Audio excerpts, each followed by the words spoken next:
जाता था, वेदों के मंत्रों का उच्चारण होता था, विवाह के संस्कार होते थे, जिसे आज हमारी इवेंट इंडस्ट्री ने बर्बाद कर दिया है। अरे कितने शर्म की बात है कि आज जिस ब्राह्मण देवता ने आपके 7 फेरे कराए हैं, आप उनके चरण स्पर्श तक नहीं करते, उनसे आशीर्वाद तक नहीं लेते, जबकि ब्राह्मण मुख को ब्रह्मा का मुख कहा गया है और वेद मंत्रों को भगवान का स्वरूप बताया गया है। और कितने खेद की बात है कि आज हमने इसको इवेंट बना दिया है। प्री वेडिंग शूट उसको दिखाया जा रहा है दादा दादी के सामने।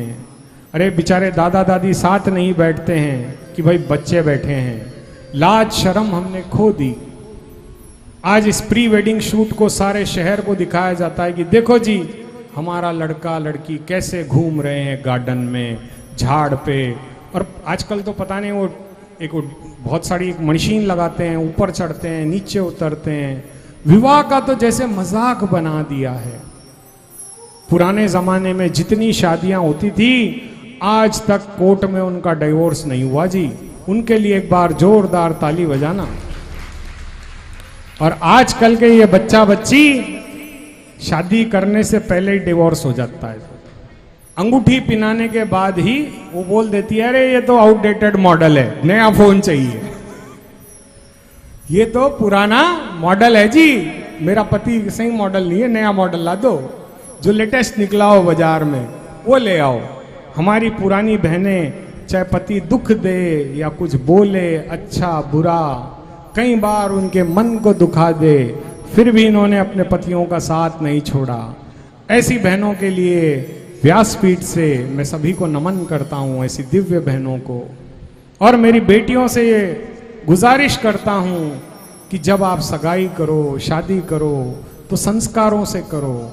आपकी मम्मी जाती है पंडित जी के पास कि 10 रेखाओं की शादी करो, 9 रेखाओं की शादी करो, अच्छा मुहूर्त निकालो, परंतु विवाह कैसे होता है? मुहूर्त पे नहीं होता। जो बारात पहुंचनी थी रात में 8 बजे, वो पहुंचती है रात के 12 बजे। ऐसे तो हमारे आजकल के संस्कार हो गए हैं। आज लोग हमारी हंसी उड़ाते हैं। लोग बोलते हैं कि हम पाश्चात्य देशी हो गए हैं, लेकिन पाश्चात्य देश की एक सभ्यता है जी। वहां आज भी शादी चर्च में होती है। कहां होती है? चर्च में। और आज भी हमारे सिख भाई गुरुद्वारे में शादी करते हैं, चाहे वो कितने ही पैसे वाले क्यों ना हो। क्यों ना हम भी एक प्रथा शुरू करें कि हम भी मंदिर में शादी करें, मेरे बाबा श्याम के सामने शादी करें, इसकी सौगंध लेकर के शादी करें। रिसेप्शन करो जी, बड़े से बड़ा रिसेप्शन करो, सारे शहर को बुलाओ, सोनीपत को बुलाओ, सारे रिसेप्शन आप चाहे जितना ग्रैंड करो, लेकिन शादी संस्कारों से करो जी। बोल खाटू नरेश की।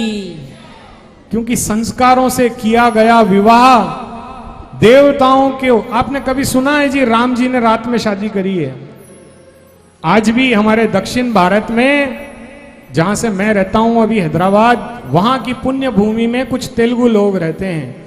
आज भी उनके पास शादी उसी लग्न में होती है जिस लग्न में श्री राम जी ने शादी किया था। वो है अभिजीत लग्न, जो सुबह 11:30 से प्रारंभ हो करके दोपहर के 1:30 बजे तक रहता है। आज भी वहां पर भगवान राम की शादी श्री राम नवमी के दिन बड़े ही धूमधाम से मनाई जाती है दिन में, और रिसेप्शन शाम में दिया जाता है। बहुत अच्छा बड़ा गार्डन लो, अच्छे से अच्छा केटर बुलाओ, नाचो कूदो गाओ, चाहे तो दोबारा घोड़ी पर बैठकर जाओ, पर विवाह को संस्कारों से बांधना मेरी माताओं बहनों से मेरी विनती है जी। एक विवाह में हम गए, बोले पंडित जी आप, दूल्हा कहता है, लड़का कहता है कि बोले 4-5 हजार ले लो गुरुजी, जल्दी शादी करा दो। अरे जिससे तुम्हारी जल्दी शादी हो जाएगी तो तुम सुखी कैसे रहोगे? हमारे 16 संस्कार है जी। कितने 16? कितने हैं बोलो? 16 संस्कार। उन संस्कारों में सबसे बड़ा संस्कार है विवाह का। बच्चे का जब नाम रखा जाता है वो एक संस्कार है, जब उसे एजुकेशन के लिए स्कूल भेजा जाता है तब एक संस्कार किया जाता है, जिसे हम अक्षरा आरंभ शिक्षा कहते हैं। जब बच्चे का विवाह होता है तो उसका जनेऊ संस्कार होता है। ऐसे सारे संस्कार हमारे शास्त्रों में लिखे गए हैं। गर्भाधान के लिए भी हमारे शास्त्रों में संस्कार बताए गए हैं।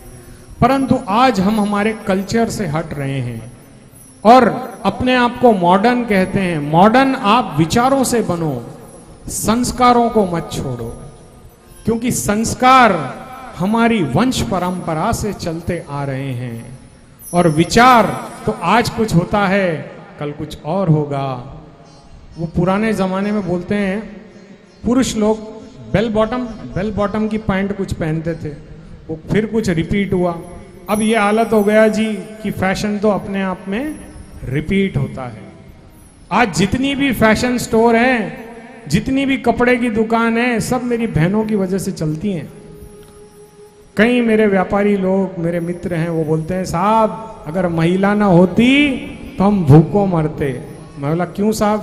बोले आज भी इन्होंने हमारी संस्कृति नहीं छोड़ी, आज भी ये बिंदिया लगाती हैं, सिंदूर अपने मांग में भरती हैं, चूड़ियां पहनती हैं, चाहे प्लास्टिक की पहनो पहनती हैं, चूड़ी ये पहनती हैं, पैर में पाजेब पहनती है, और वो उंगलियों में क्या पहनते हैं उसको बिच्छन, हाँ बिच्छन बोलते हैं हमारे पास तो, बिछुड़ी क्या बोलते हैं, हाँ बिछुड़ी पहनती है, कान में फूल पहनती है। तो देखिए कितना फैशन, और कुछ भी हो जाए ये अपनी संस्कृति को नहीं भूली हैं। तो क्यों हम पुरुष अपनी संस्कृति को भूल रहे हैं? हमें भी इनकी तरह, जब हम बोलते हैं ना कि हम बराबर में हैं, महिला पुरुष से बराबर में हैं, तो भैया उनके संस्कार भी कुछ अपना लो। उनकी तरह व्रत पूजा कर लिया करो, भक्ति कर लिया करो, बाबा का नाम ले लिया करो। क्या बोलना पड़ेगा? देखो कोई बात अच्छी लगे तो क्या बोलोगे? हाँ जरा बोल दिया करो, मुझ में भी जरा जोश आ जाता है। जो अंदर बाबा ने ज्ञान भरा है ना, वो बाहर निकल के आता है। तो हमें करना क्या है? अपने बच्चों को, अपने परिवार को अपने साथ रखना है और सबको बाबा श्याम की श्रद्धा सिखानी है। मैं तो सभी दादी दादाओं से ये विनती करूंगा कि अपने पोतों को जैसे ही वो थोड़े बड़े हो जाएं, गौशाला ले जाया करो, गौ की सेवा कराया करो, क्योंकि जितनी गौ माता की सेवा होगी, जितनी मेरे गोविंद की सेवा होगी, जितनी मेरे श्याम की सेवा होगी, उतना ही हमारा घर सुखी रहेगा, आनंदित